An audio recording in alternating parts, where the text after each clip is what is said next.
Hey, hello, and welcome. Welcome to the hemisphere. Welcome to this part of the world. Welcome to everybody. It's Saturday morning in my part of the world. My name is Mikey Jiggs, and today we have a lot to unpack. It's reggae, Jamaica, your life, people, and my past few weeks.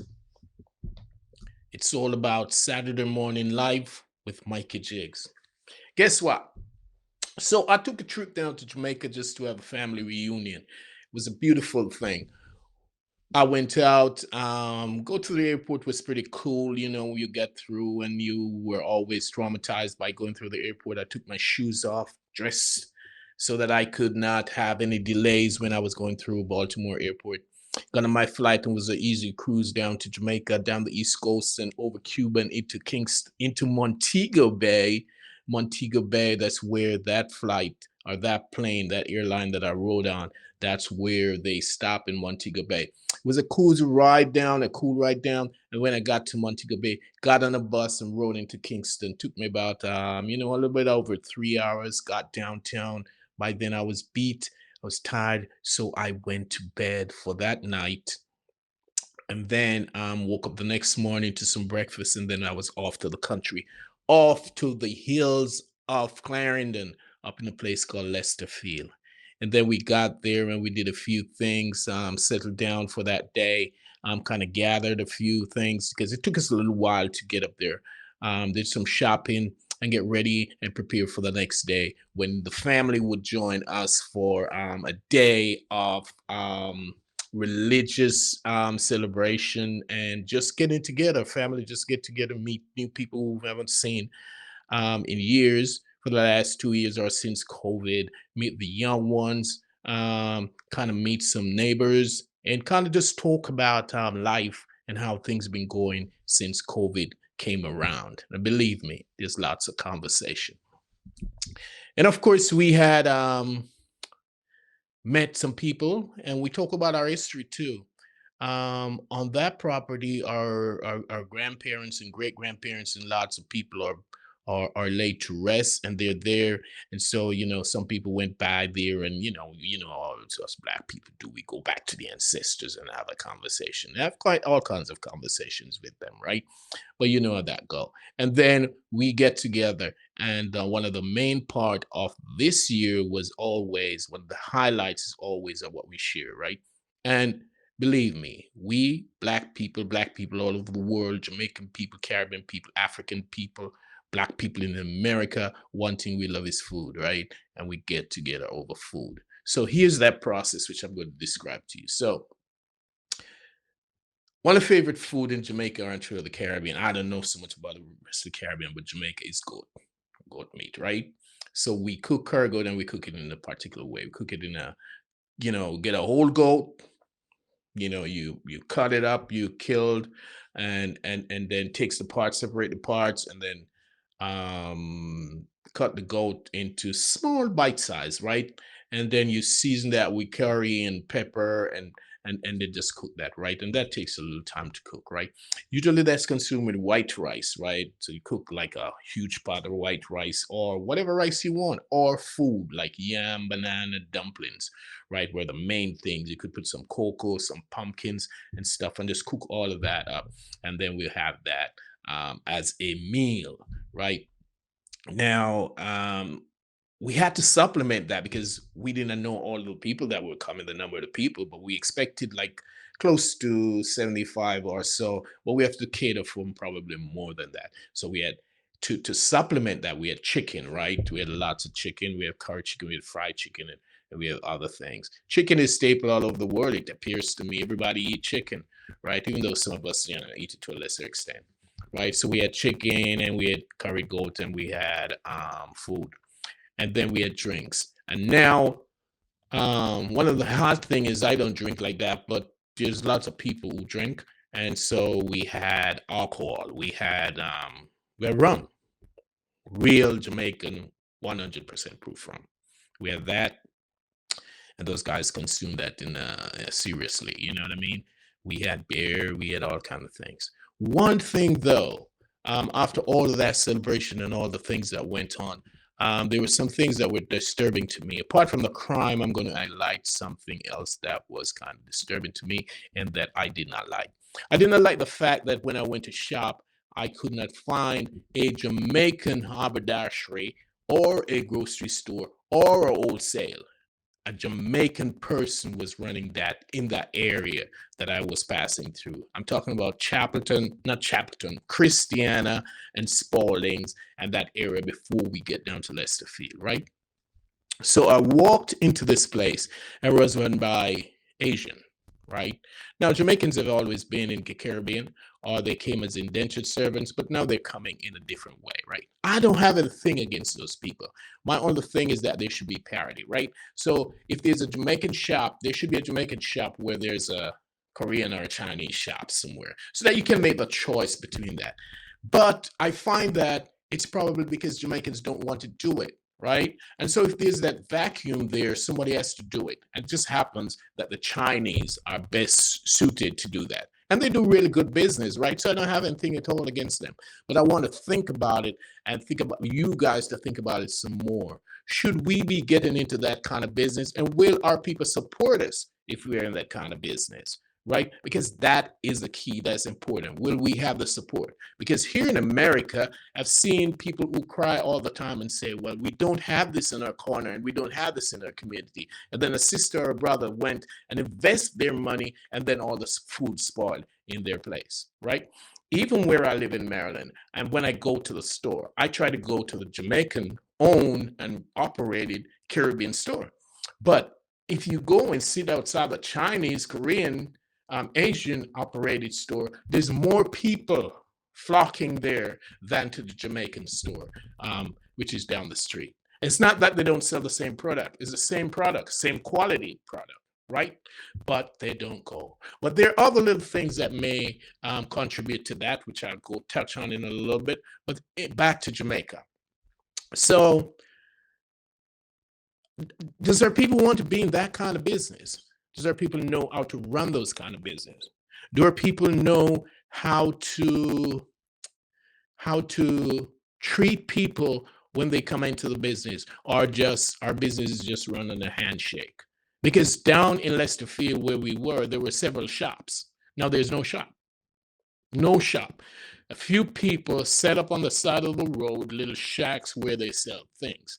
Some of the younger folks comes back from their sojourn into Kingston or from wherever they go, and they open little places, and they have mostly a bar. The most thing that sell in those areas liquor, alcohol, juice, and those things. It's not really food, substantial food. So people would be dying of hunger, but they want alcohol and they drink alcohol. There's got to be something in the water, something that's missing from our lives so that we have to focus on alcohol. And that probably leads to other things, right? So what I want to know is, are Jamaican people interested in doing those kind of business? If they're not, it's okay. But guess what? You can't survive like that. You have to be in business where people support you and where people spend the most money. People have to eat. So if you want to be in a business that's going to be successful, that's one choice too, right? I know that in Jamaica, with our small income that we get, and we're a poor nation, and we got to admit that. I don't think our per capita income has increased. It has probably decreased since independence, right? And so there are lots of people having good times in Jamaica, and lots of things you can see going around in Jamaica. The tourists are well protected and they're in their protected area. It's like we have a certain kind of apartheid in Jamaica that we won't recognize, but hey, I'm going to call it apartheid. And the way it is that the natives are treated one way, but people who visit are treated a different way, right? But I don't have a problem with that much, but we have to protect tourists, right? Because that's where the main dollar come from. But to improve the lives of the people in Jamaica, so that you can get at least a decent level of protection, I think that there's something that we may have to do about that, right? We may have to address that in a way. We may have to boycott the tourist industry for a little bit so that they can pay attention to the natives and the people who are in Jamaica, right? But that's just a thought that I have. Back to Clarendon. So I spent some money in the store, right? And we spend a substantial amount of money in the store. And if you ask for something at a discount, they probably would give it to you, Would our people do that? They probably give it away. But you got to understand the nature of those people's business. They will give you something away that doesn't have really a huge cost, right? They're not going to trust you. So you can't say, I'm going to take these things and I'm going to pay you later in those businesses. You have to pay straight up front cash. Your card, bam, you get it paid right there. How we do business as a people, we will trust people and then our people don't pay. And so you can't be in business like that, right? So most of the shops, I'm going to assume that were Lesterfield went out of business because they trust. Most people don't pay, right? That's just my thought about how Jamaica going now. And then other things are happening. You know, there are good things happening in Jamaica. There's some brilliant things happening in Jamaica. But man, the crime and the criminals are sucking the air out of the country. Okay, so I'll be right back. Just enjoy this vibes, this break. I'm back in 2 and 2.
Yay, I'm back for just part 2 of this thing. So, crime in Jamaica and how things are going. So, I was looking at a few things and then I came up with this thought in my head, right? Because I saw some things that was happening in Jamaica that I did not like. And I noticed that one of the biggest thing in Jamaica and the most exciting thing in Jamaica is a funeral. A funeral. When that is the main event in any country, to me, that is a lesson in life that this country has gone to the dogs, to the death, right? A funeral is an occasion when people dress up in whatever they want to dress up, music, and it's a celebration of life, but it is a violent, sometimes, celebration of life. So, do we celebrate when we kill each other just like that? You know, it was natural death and you could celebrate a life. But the shortness of these lives and the frequency of these murders tell me that something is going on in Jamaica that the politicians and a lot of people is not paying attention to. They give a little bit of word service to it, but they don't say anything or they don't do anything at all about it. When we have a society where we could employ a contractor to come and study the crime in Jamaica, and then that person becomes a Jamaican and becomes one of the biggest security firm in Jamaica, bypassing the police and the security system in the country, there's a problem with that. People are not going to talk about those things, but we know people need security. And when you have to hire private security force to supplement the main security forces of Jamaica, it means that we're on a level now that we're in a civil war. So you have to find your own security to protect yourself, right? That's crazy. That's crazy. It's so security of a country, you know, one thing you vote for is your security within where you live. But it means to me, probably, it seems to be probably that there's security in certain areas. You know what I mean? That's run or controlled by certain politicians. and those people in that community is secure. But if you can't get out of those communities to enjoy the rest of Jamaica, how the hell is it a real functional country? Who is benefiting from the tourist dollars? What is the benefit of those? Who are the people who are benefiting from that? Just let me know, because teachers not getting paid, nurses not getting paid. Who's benefiting from that? It's just somebody else is making a lot of money and enjoying themselves. Okay, so I want people to think about that. I mean, people die every day and you're gonna have funerals, but man, the frequency of these things in Jamaica, and it's the biggest industry. Everybody wants to have a funeral home. Everybody wants to have that because that's where the money is. Come on, I thought living should have been the money, but death is where the money is. You know what I mean? I don't have a problem with people who want to run funeral homes, but come on, man. We have to stop killing each other. We have to stop murdering each other. Okay? And then I have personally seen some things over the last few weeks too, and read about some things in the last few weeks that makes me think, man, probably we need to get radical on some of these things. For example, there are certain communities that's a problem. That's just a poison. That's just venomous. I feel that personally, give them 48 hours and tell them to leave. And if they don't leave, you just drop something on them. That I am really, really, really believe that that's the only way we can get back to some kind of semblance of community and of people. Some people have to be sacrificed in order to have order back in Jamaica. You can't allow it to go like that. And there are politicians and the prime minister included who is very proud of what's happening in Jamaica. And on the front, in terms of Jamaican debt and being serious, we're doing very well at that because the World Bank says we are. We're not struggling to pay our debt to the world, but our people are suffering. People in the community suffering. There's so much weaponry in Jamaica, so many guns. We don't make guns in Jamaica. We don't even make cars. There's too many cars and too many guns in Jamaica, and people are suffering. There's a carnage for on the road, and then people killing people. You can't be safe even walking to the grocery store. And then the fucked up education system. People, you're graduating people, and they all say, yeah, you graduated school, you graduated high school, but what's there for you to do? Sometimes it appears that going to school is a waste of time because you're going to graduate and then you leave and you have nothing to do. If you don't get a track and field scholarship, and when you come to America, you run away, there's nothing for you because there's a limited amount of visas you can get. I think every opportunity some people getting right now, you're talking about brain drain and this and all of that. Every opportunity people get, they're leaving Jamaica. People don't want to stay there if they can't live, if they can't have a life, if they can't enjoy freedom. Freedom. What is freedom if you're not free? If you're not free to walk about your community and talk to your neighbor and commiserate and do everything that you need to do as a human being, you're not free. So freedom is not free in Jamaica. All right, we have to do better. And in some places in Africa too. I'm not just talking about Jamaica. I'm talking about a lot of times too, it's where Black people are. Why can't we do better? We need to do better. We need to do better. We need to think more about how we can control our own destiny and not through weapons. Are we that kind of people? Maybe we are. Maybe we are. Maybe our origin is that we should become violent people and we should kill each other. Maybe that's what it is.